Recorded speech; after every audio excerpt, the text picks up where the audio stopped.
하나님을 만나는 길이 있다, 이런 제목을 함께 나누게 되는데요. 자, 우리는 교회에 나오지만 밖에 나가면 세상에 여러 가지 종교가 있습니다. 세상의 종교와 하나님을 믿는 신앙이 무슨 차이가 있는가, 이 개념부터 아는 것이 굉장히 중요하겠죠. 자, 여기 보면 세상의 종교는 사람이 신을 향하여 찾아가는 겁니다. 이건 뚜렷합니다. 어떤 방법이든지 사람이 찾아가는 것이 세상의 종교입니다. 그런데 하나님에 대한 신앙은 하나님이 우리에게 찾아오는 겁니다. 원리가 그래요. 그래서 물으면 하나님이 우리에게 찾아오는 종교야, 이렇게 얘기를 하면 됩니다. 자, 이것이 가장 큰 특징이고요. 자, 그래서 신앙이라는 것은 이런 차이가 있는데, 특별히 그러면 우리가 하나님이 찾아오는데 어떻게 만나느냐, 이게 고민이거든요. 하나님을 만나는데 보면 방법이나 형식이 각각 달라요. 보면 똑같은 방법이지 않아요. 어떤 분은 인도에 계신 분인데 한 번도 교회 가본 적도 없고 성경을 펼쳐본 적도 없어요.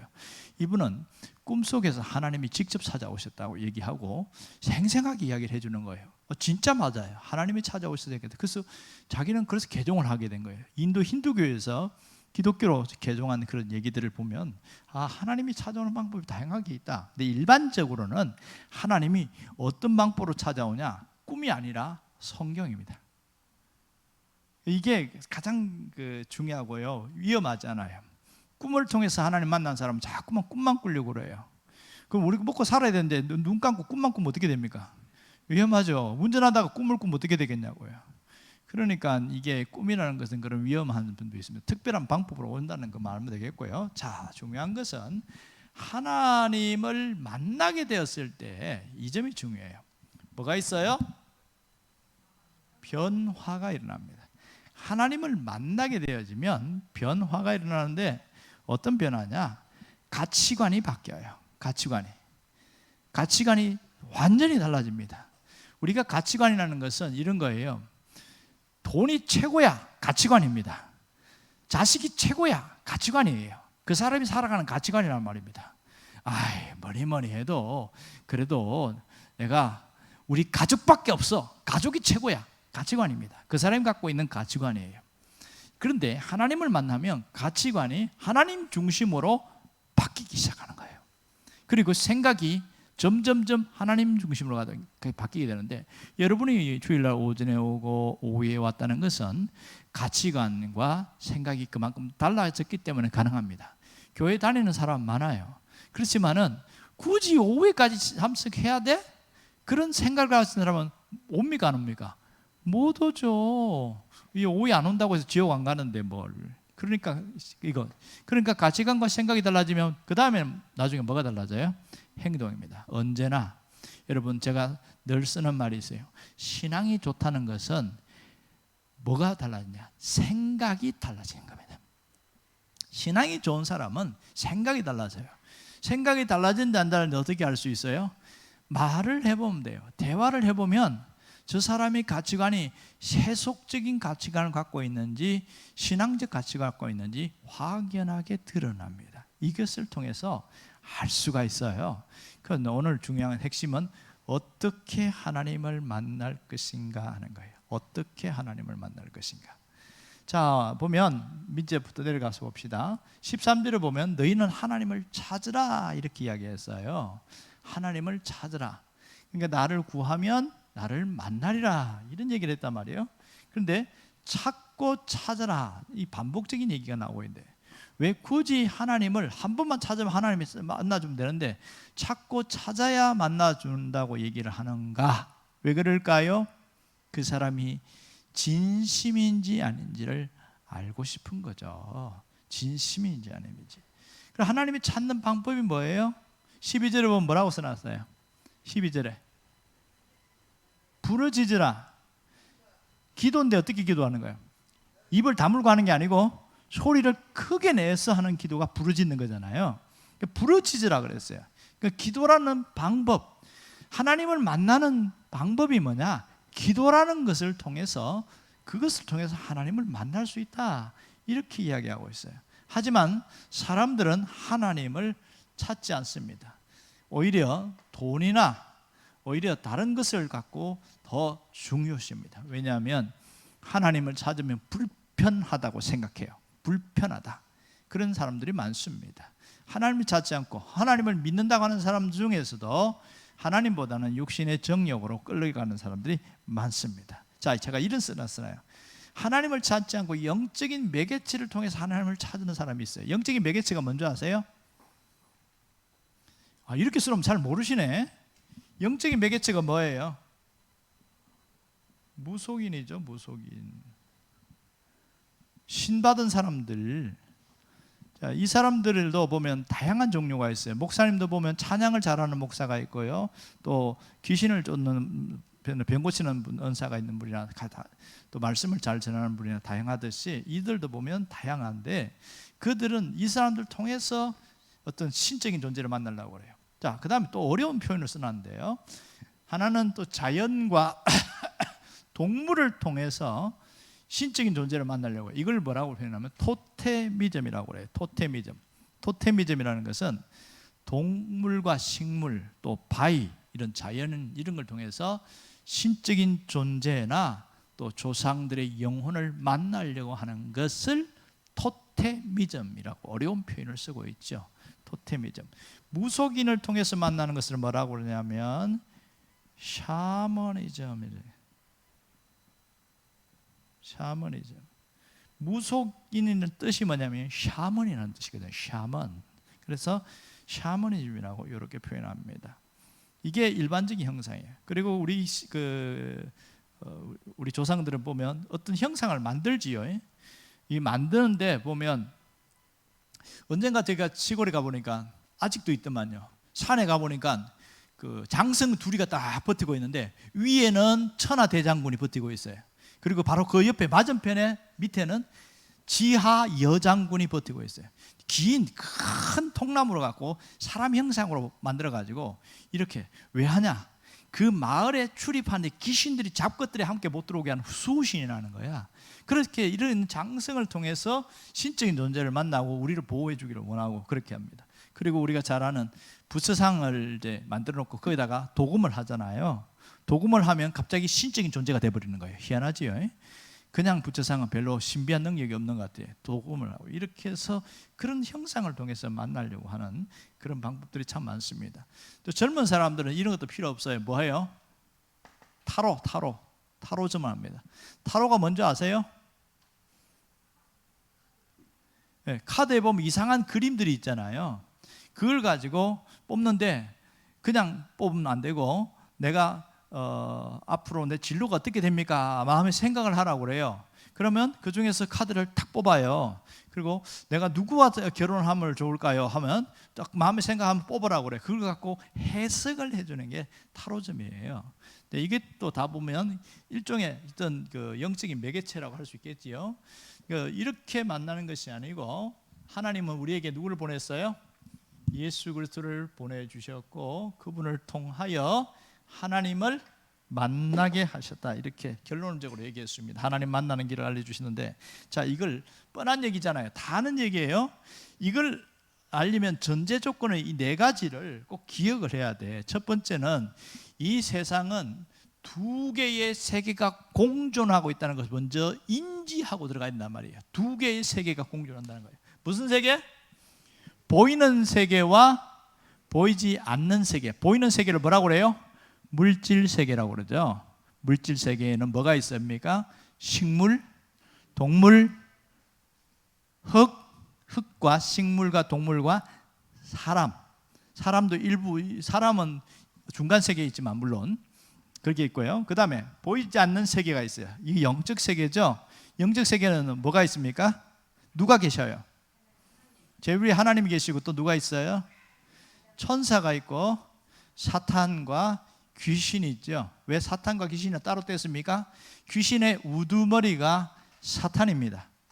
이 이름을 또 마귀라고도 하고요. 이런 보이지 않는 세계가 있어요. 그런데 자 보세요. 제가 이렇게 써놨어요. 보이지 않는 음식은 40일을 안 먹어도 살 수 있지만 눈에 보이지 않는 공기는 4분만 안 먹어도 숨을 쉬지 않으면 죽습니다. 이렇게 이야기했어요. 이게 보이지 않는 것에 대한 것을 이야기합니다. 그만큼 보이는 것보다 보이지 않는 것이 훨씬 중요할 때가 많습니다. 가끔 우리는 지금 그런 경험 많지 않은데 정신적으로 혼란한 사람들이 있죠. 그거는 정신병이고요. 영적으로 혼란한 사람은 귀신 들렸다 이렇게 표현합니다. 근데 외관상은 정신적으로 문제가 생긴 사람과 영적으로 문제 생긴 사람이 잘 몰라요. 어떻게 알 수 있냐?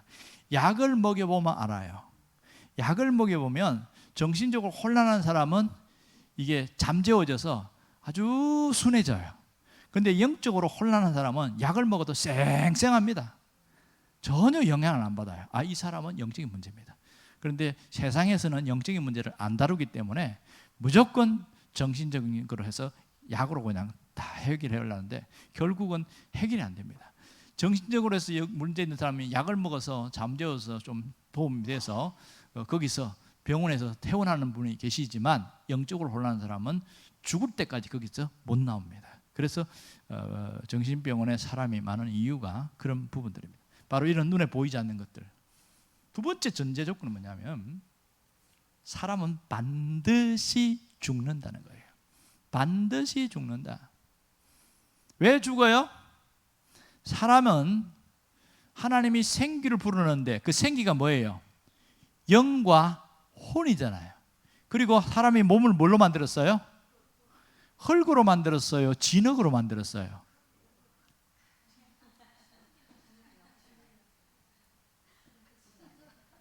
너 헷갈리죠? 붉은 흙으로 만들었어요? 황토 흙으로 만들었어요?